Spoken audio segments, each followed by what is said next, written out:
Vamos falar do conceito de magnetização, que está associado ao magnetismo dos materiais, né? E o que a gente vai começar abordando é a magnetização da matéria provocada pelo movimento de cargas elétricas, né? Elétrons num átomo. Mas a gente vai discorrer pouco sobre isso.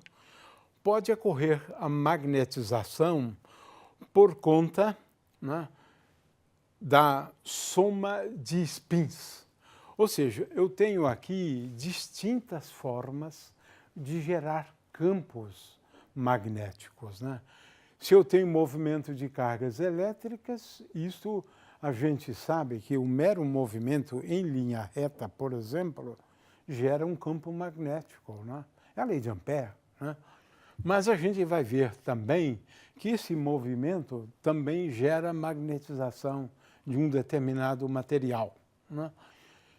Soma de spins é uma forma de gerar campos magnéticos, porque, nesse caso, o material adquire uma magnetização permanente, né? E, finalmente, mediante a indução, né, variação de um campo elétrico gera a geração de um campo magnético. Não é o assunto dessa aula, claro. O assunto dessa aula são esses dois, onde a gente vai abordar a questão do magnetismo dos materiais, né? Magnetismo se refere a uma propriedade da matéria, né, de se magnetizar. A gente vai depois explicar direito isso, né? Ter uma distribuição de momentos de dipolo magnético. É claro que cada momento de dipolo magnético gera um campo magnético, gera um campo magnético. Consequentemente, a magnetização gera um campo magnético, né? Agora, quando magnetizado, aí ele produz um campo magnético e exerce forças magnéticas, né? Forças magnéticas. Muito bem. Então, são três formas distintas de magnetização, né? A primeira delas é associada ao paramagnetismo, né? É quando eu tenho um campo externo aplicado a um determinado material. Esse campo magnético externo, ele há de gerar uma magnetização por conta da orientação dos momentos de dipolo magnético. Quando eu retiro o campo, acaba essa magnetização. Esses materiais são os materiais paramagnéticos. Mas pode acontecer também de, quando sob a ação de um campo externo, isso sempre acontece, vai haver uma alteração do momento de dipolo magnético, ou uma variação do momento angular, por conta da introdução do campo magnético, enquanto ele varia ao introduzi-lo no material. Esse aqui é o diamagnetismo. E, finalmente, o acoplamento entre os spins, que foi a primeira forma de material magnético encontrado na natureza. São os ímãs, mas, geralmente, materiais ferromagnéticos, né? Ímãs é um conjunto particular, né, de materiais ferromagnéticos. Os materiais ferromagnéticos, eles têm uma classificação mais rica, porque existem vários mecanismos de se magnetizar materiais ferromagnéticos. A gente não vai entrar nessas considerações. Praticamente nós vamos falar só dos ímãs mesmo, né? Muito bem. Materiais paramagnéticos, eles, se eu tenho um ímã aqui, ele é atraído pelo ímã. É claro que ele atrai o ímã, é a mesma coisa. Ação e reação, né? Já os materiais diamagnéticos, eles repelem os ímãs e são repelidos por eles. Veja que diferença. É grande a diferença. É claro que a intensidade não é muito grande. A intensidade do campo magnético, no caso dos ímãs, é muito maior, né? Os materiais ferromagnéticos, né, eles se magnetizam de forma a que as forças sejam bem mais intensas, né, do que nos demais casos, né? Muito bem.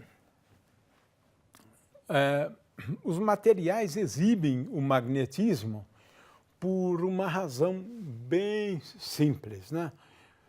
Agora estou falando do paramagnetismo e do diamagnetismo, né? É porque aqui nós temos elétrons girando em torno dos núcleos dos átomos. E o movimento circular, por exemplo, né, do elétron em torno do átomo, ele é equivalente a um momento de dipolo magnético, a gente vai ver isso. Consequentemente, aqui entre nós, cada elétron girando em torno do átomo, ele, na verdade, acaba produzindo um efeito semelhante a de um ímã. Um ímãzinho. Não só o elétron é um pequeno ímã, como ele girando em torno do átomo, ele também se comporta como um pequeno ímã. É interessante isso, porque tem um momento de dipolo, né? Muito bem. Então, agora a gente pode também levar em conta, né, os spins, né? Porque o elétron também tem um spin. De forma que muitas vezes esse efeito é uma soma de dois efeitos, exceto no ferromagnetismo, que tudo acontece por conta do spin dos elétrons, né? O fato é que eu quero lembrar, né, é que um ímã tem dois polos. É um dipolo, portanto. Por isso a gente fala muito em dipolo magnético, né?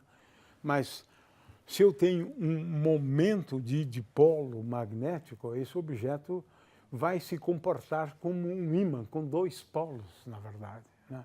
Um polo norte e um polo sul. Lembrando que polos de mesmo nome, norte e sul, se atraem.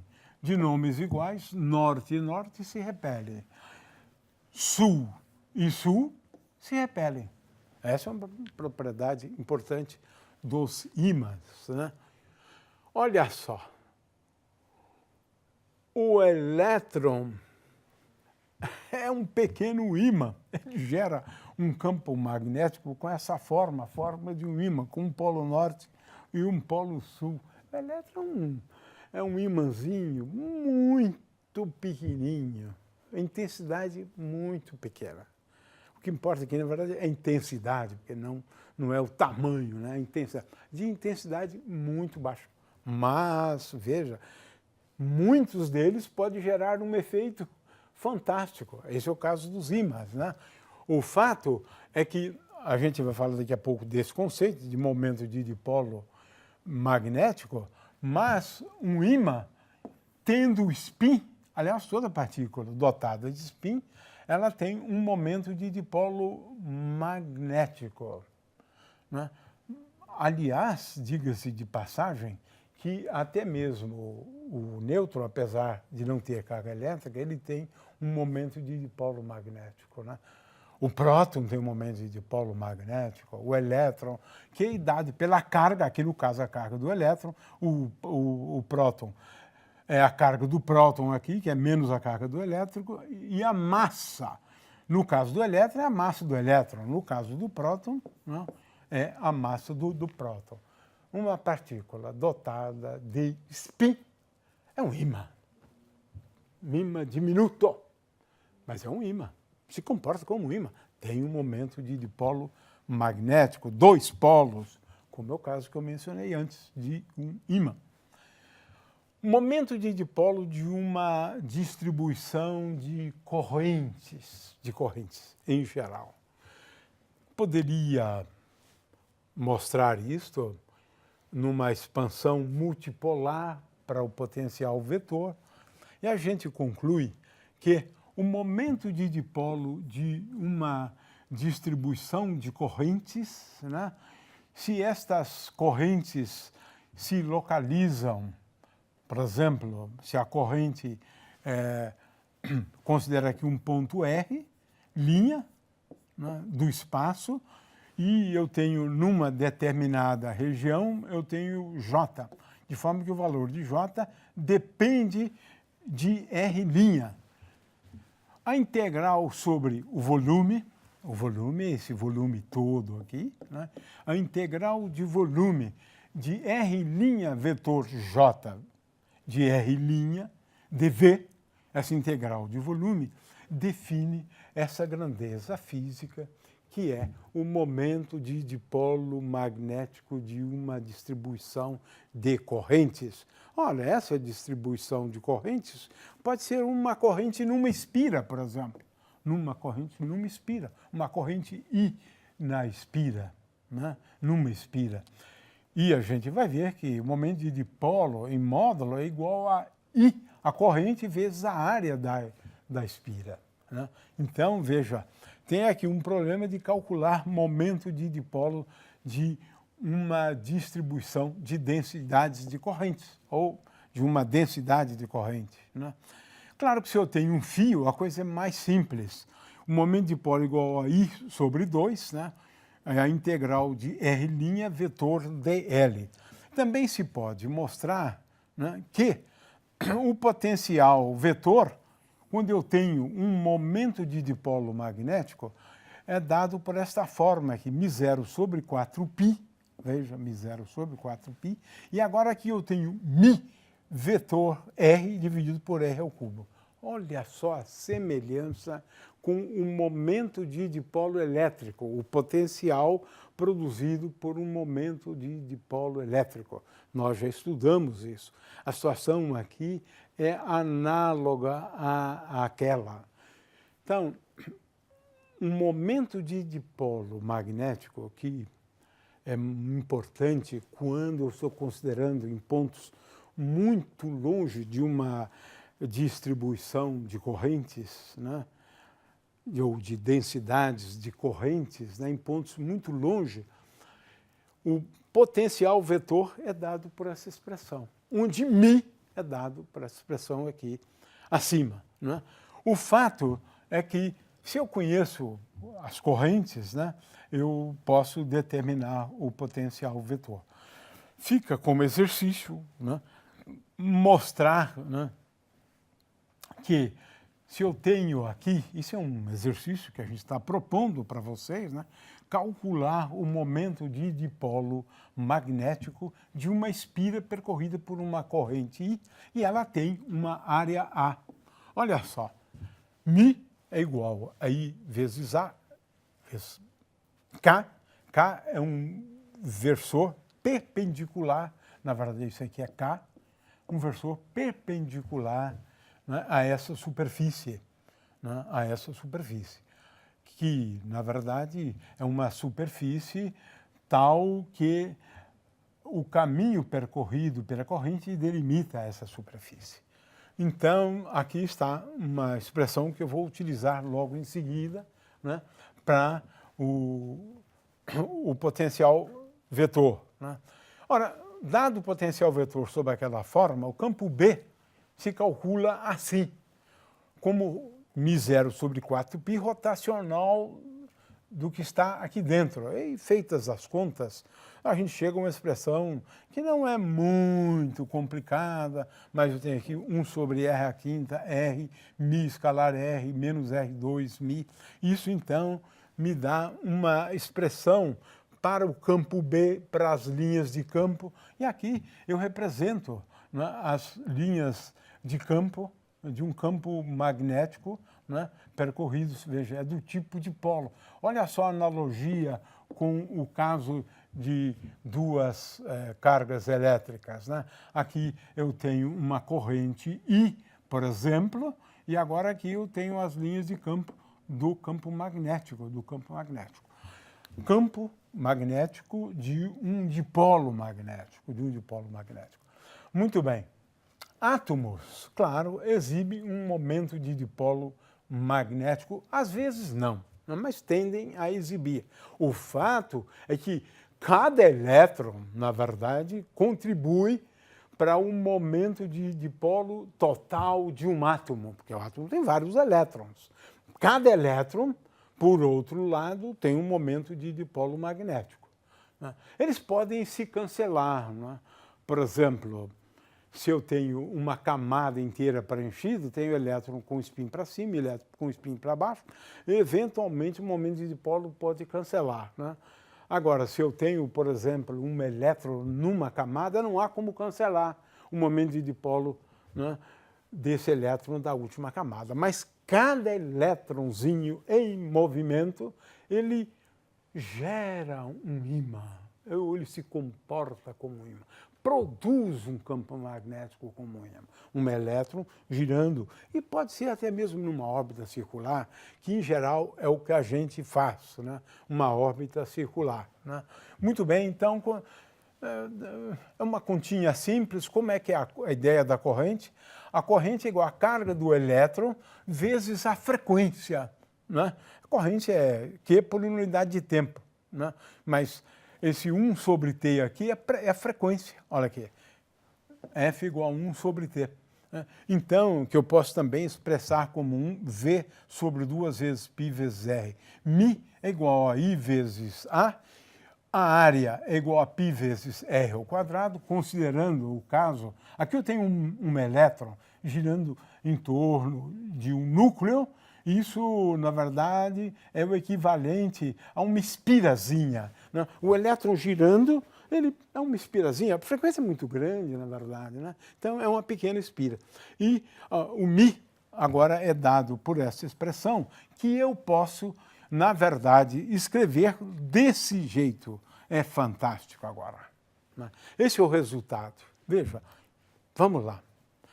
Um elétron, aqui, órbita circular, girando em torno do núcleo.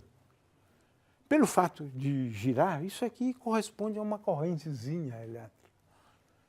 Faz com que o efeito do movimento do elétron é de gerar um momento de dipolo magnético. É como se ele gerasse um ímã, esse movimento. É um análogo, é claro, porque ele produz um momento de dipolo magnético que é dado pela carga em geral, pode ser positiva, negativa. No caso do elétron, não, é negativa. Mas veja, a carga dividido por 2m vezes o momento angular da partícula. Isso é bem interessante, uma expressão bastante geral. E aqui eu procuro demonstrar isso, dei uma olhadinha, está feito na apostila, mas também aqui na apresentação no PowerPoint, demonstra-se isso. Ou seja, um elétron girando em torno do núcleo, um elétron só, estou falando de um, esse momento de dipolo é igual a carga do elétron dividido por 2m, m é a massa do elétron, vezes o momento angular do elétron. É isso, tão simples quanto isso. Cada elétron. Agora, posso também levar em conta o efeito do spin. Agora, o que eu devo fazer? É somar os dois. De forma que eu posso escrever L mais 2S, e aqui Q sobre 2M. Não é L mais S, infelizmente, que seria mais fácil. É igual L mais S é o momento angular total J. A gente não vai entrar nessas considerações, mas o fato do elétron ter um spin, também eu acrescento o momento angular do elétron também ao momento angular orbital, porque eu tenho um momento angular de spin e momento angular orbital. L é o momento angular orbital. O fato é que essas são as expressões para o momento de dipolo magnéticos. Na física atômica e molecular, a gente usa o magneton de Bohr como a unidade de momento de dipolo magnético, e ele é dado por 9 vezes 10 a menos 24 amperes vezes metro quadrado que uma outra unidade de momento de dipolo, mas agora no Sistema Internacional de Medidas. Então vamos agora falar de magnetização de um material, né? O que é magnetização de um material? É quando você tem, numa certa região do espaço, uma soma dos momentos de dipolo diferente de zero, né? Diferente de zero. Aqui eu tenho uma soma de momentos de dipolo, mas absolutamente aleatórios. A soma ali é zero. Esse material não está magnetizado, não, né? O spin de cada elétron aponta numa direção, a soma, né, dos momentos de dipolo dos vários elétrons leva a uma magnetização, né, igual a zero. Já esse caso, olha só, ele já está um pouco mais orientado. Isso aqui seria a perfeição, orientados todos no mesmo sentido, né? Veja só, isso sim é uma magnetização, na verdade, completa, total, né? Total. Mas o material é magnetizado nessas circunstâncias e, claro, nesta também. Nesta não. Aqui, a soma dos momentos de dipolo numa pequena região é igual a zero. Agora a gente introduz o conceito de magnetização. O que é a magnetização? Magnetização é uma distribuição de momentos de dipolo magnético, de tal maneira que, se eu considerar um pequeno elemento de volume desse material, dV, então, nesse elemento de volume, ele tem um momento de dipolo magnético dμ, onde dμ é igual à magnetização, naquele ponto, claro, magnetização nesse ponto aqui, né? Magnetização nesse ponto, vezes o volume. Vezes o volume. Então, a magnetização total é essa integral. Essa integral, né? Mas aqui eu estou falando de distribuição de momento magnético, ou seja, o momento magnético por unidade de volume é a magnetização. É a magnetização. Então, eu estou aqui imaginando que tenha ocorrido a magnetização. Eu não estou dizendo como ocorreu, estou dizendo existe. Se existe, dμ é igual a m vezes dV. E olha aqui a expressão, né, para o campo magnético quando eu tenho um meio material, aliás, para o potencial vetor quando eu tenho um meio material magnetizado, né? É isto. Muito bem? Então, materiais paramagnéticos. São materiais que não têm uma magnetização permanente, né? Não é um material ferroelétrico, não tem. Acontece em geral isso aqui, a magnetização é nula. A soma dos momentos magnéticos é igual a zero. Agora você coloca um campo magnético aqui, aplica um campo magnético a esse material. Olha só o que vai acontecer. Repentinamente, o campo magnético orienta os momentos de dipolo, preferencialmente na direção e no sentido do campo magnético. É assim. É assim que você magnetiza nesse caso. Aplica um campo magnético para orientar os momentos de dipolo magnético. Veja, com isso, o material vai adquirir uma magnetização. Se o momento de dipolo magnético estava orientado assim, aplica o campo B, um campo B externo, ele vai se orientar com o campo externo. Mesmo que ele esteja um pouco mais inclinado, ele se orienta, gerando, portanto, uma magnetização. Aqui tenho, né, na ausência do campo magnético é assim, cada uma aponta, né, o momento magnético é apontado nas mais diferentes direções. A média disso aqui é igual a zero. A média disso é uma bagunça, né? Agora, na presença de um campo magnético, a tendência é orientar, é só você ver, ter mais orientados, né, na direção do campo magnético, gerando uma magnetização. A magnetização, em geral, de um material paramagnético depende da temperatura. Depende da temperatura. Quando a temperatura tende a zero, isso facilita a magnetização, mesmo sob a ação de um campo externo, né? Porque tende, né? Mas à medida que a temperatura tende a infinito, tende a desorganizar, é o sentido de desordem, aumento da entropia, na verdade. Né? Então, nesse caso, a magnetização tende a zero. É possível desenvolver teorias, né, onde a gente calcula a magnetização como função da temperatura. Esses materiais são os materiais paramagnéticos. Remover o campo externo, acabou. Também o material perde a sua magnetização. A magnetização depende da temperatura e, veja bem, o campo magnético ele é tal que ele gera uma magnetização onde a magnetização tem o mesmo sentido do campo magnético. É diferente do caso dos materiais ditos diamagnéticos.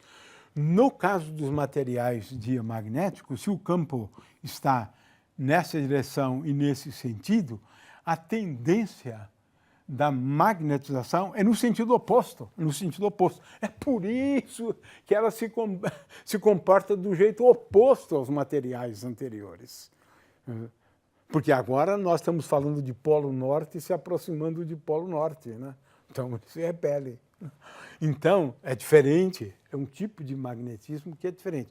E também na origem, né, desse tipo de magnetismo, os materiais magnéticos. Existem duas teorias, né, para o diamagnetismo. Uma é a do Weber, quando que leva em conta o fato de que quando o campo magnético está variando, aumentando o fluxo, ao ser introduzido no material, ele gera um campo elétrico induzido e, consequentemente, um torque associado a esse campo elétrico. Né? E agora, veja, dL e dt é igual ao torque. Né? Esse torque, por outro lado, ele tem a ver com a variação do campo B. Tem a variação do campo B. Então, existe uma variação da componente Z, por exemplo, do momento angular. Vamos tirar esse dt daqui, uma variação da componente Z do momento angular. Portanto, uma variação do momento angular, consequentemente, de acordo com o que a gente está vendo aqui, uma variação do momento angular, consequentemente, uma variação do momento de dipolo magnético. É essa a teoria. Né? Tem aqui menos E sobre 2m vezes ΔL. É claro que isto aqui há de acontecer com cada um dos elétrons girando em torno do núcleo. De forma que, ao se introduzir o campo elétrico, você varia o fluxo, e ao variar o fluxo, isso leva a uma variação do momento angular, que, por sua vez, leva a uma variação do momento de dipolo. Essa variação do momento de dipolo, veja, ela vai levar a uma magnetização. É claro que ela leva a uma magnetização, porque agora cada átomo e para cada elétron vai experimentar uma variação do momento de dipolo magnético, como consta aqui. Né? E com isso você gera um novo tipo de magnetização, mas, como apontado antes, né, ela ocorre num sentido oposto ao do campo magnético aplicado. Esses são materiais, então, diamagnéticos. É claro que se você remove o campo magnético, acabou-se o magnetismo do material.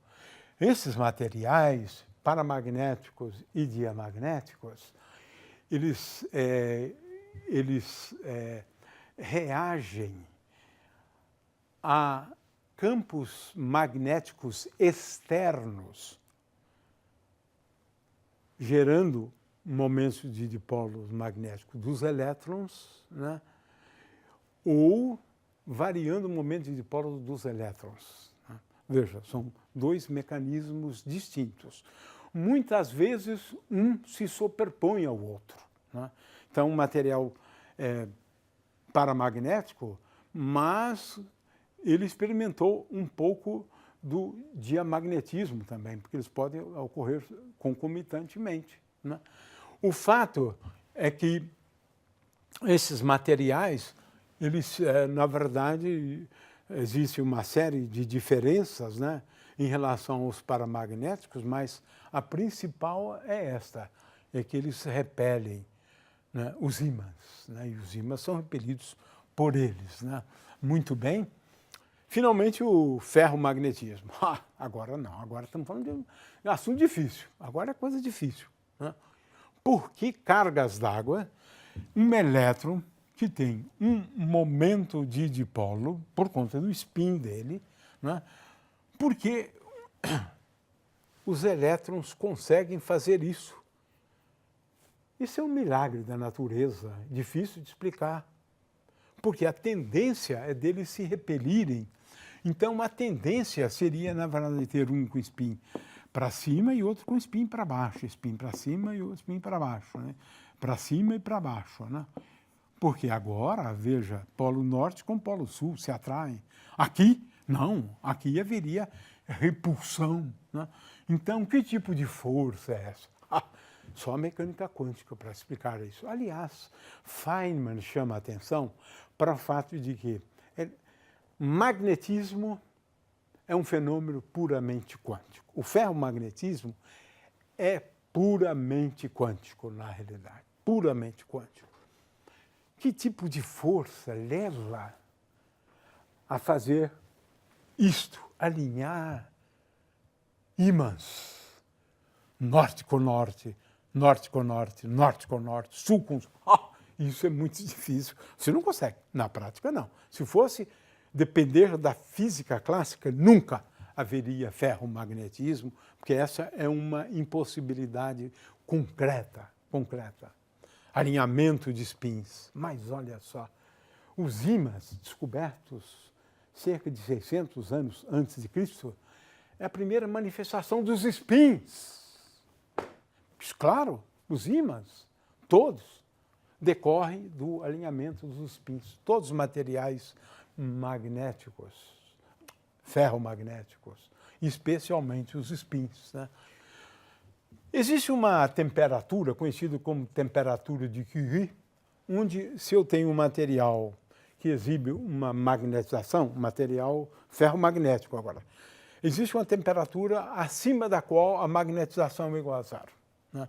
Essa temperatura é conhecida como temperatura de Curie. Isso, existem teorias, né, para abordar esse tema, até relativamente bem sucedidas, né? E aqui tenho, por exemplo, a temperatura de Curie de vários materiais, né? Cobre já tem uma temperatura bem alta, 1400 graus Kelvin, né? Ferro um pouco menor, né? O fato é que depende do material e as temperaturas variam realmente bastante. Agora, os materiais ferromagnéticos têm uma propriedade interessantíssima. Não existe a orientação perfeita em todo o material. Não é todo ele orientado assim, não. Você tem domínios, regiões onde a magnetização aponta nesse sentido e nessa direção, na outra nesse sentido e nessa direção, nesse sentido e nessa direção. Essas regiões são conhecidas como domínios. Olha só, nesse domínio, os spins estão orientados assim. Neste aqui. Essa é uma descoberta realmente belíssima e fantástica. Né? É claro que entre cada região existe o que são denominados de paredes de domínios, né? Uma região na qual eu tenho um domínio onde o momento de polo magnético do elétron está orientado numa direção, né? Ou a magnetização tem uma direção, vai diminuindo e depois inverte de sentido. Existe uma região aqui, né? É uma região na qual você tem a transição de uma situação para outra situação. Esse fenômeno é muito interessante porque ele corresponde ao primeiro fenômeno de quebra espontânea de simetria. Realmente, em algum momento, o campo magnético exibe uma orientação numa determinada direção, né? Escolheu uma direção. É uma quebra espontânea de simetria, que é um mecanismo utilizado também nas interações fundamentais. Por isso que a teoria do eletromagnetismo é bem interessante. A outra coisa curiosa é que existe uma curva de esterese. Até agora eu não falei de um campo magnético externo.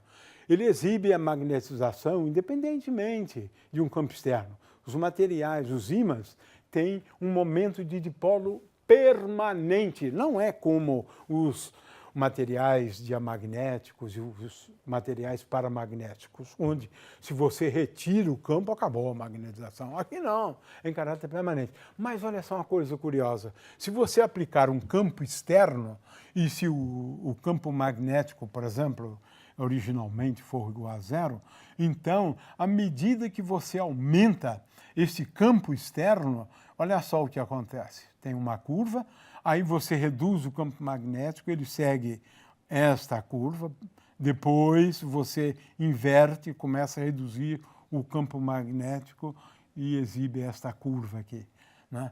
Essa curva é conhecida como curva de esterese. Os materiais ferromagnéticos exibem essa curva de esterese. Claro que ela acontece, né, mediante a aplicação de um campo magnético externo. O campo magnético externo ajuda a magnetizar, é claro. Os spins também, né, eles ficam sujeitos à ação de um campo magnético externo e procuram se orientar. Porque é um momento de dipolo magnético, né, de acordo com o campo magnético externo, né? E isso pode ser explicado à luz da estrutura dos domínios, à medida que você vai aumentando o campo magnético. Se você aumenta o campo magnético, você facilita a orientação, até chegar a uma magnetização conhecida como magnetização de saturação, né?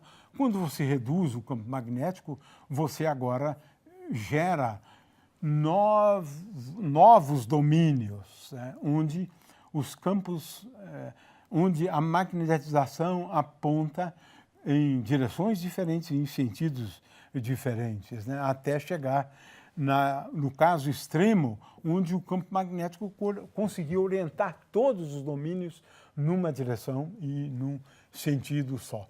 Claro que os materiais magnéticos muitas vezes são classificados como materiais moles, né, como este aqui. Veja a diferença